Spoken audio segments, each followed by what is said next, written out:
بس مني مفجوع بالصالونة زينة.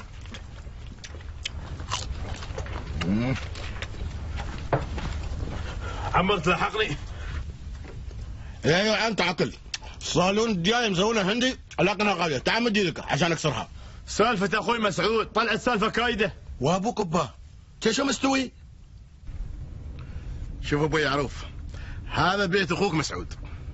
ما شاء الله ما شاء الله. وين يا بهالبيزات يا ابوك؟ بنيان باني ها؟ ايه وخذ الثاني، هذا البيت اللاصق هذا بيت حرمته الثاني عفرة.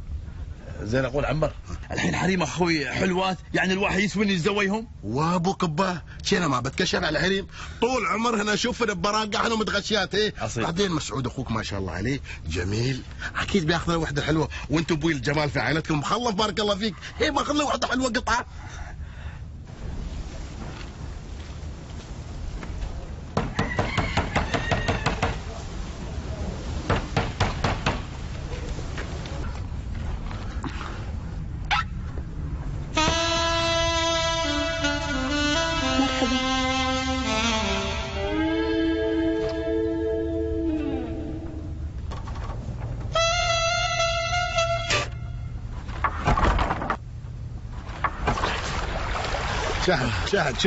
شاهد يا عروف، شاهد عويف، شاهد.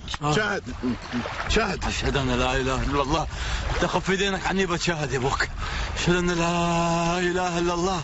اخوي عمر انا بحلم اللي شفته.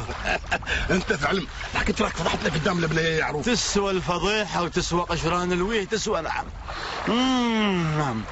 اسمك يا اخوي مسعود طايح بلوته. نعم يلا يا ابوك يم مسود بس يا حرام انك تقول ماي ورد ورا شغلي يبويه. يا عروف ترى انا اعين وعاون، وما بغيت اشيل عنك الحمل، ترى حاضر انا بتزوجها وبخلي لك الثانيه، ترى تستاهلها. اقول هالخلقه ترى انا عارفينها كم تستوي دني وعارفينها كم تستوي ربيع. والله لو اني عقيم ما تاخذ وحده. وهذا الفروخه بيحط لسانك وقطع حلقك وايانا وياك ترمس على الحريم اخوي، تسمع؟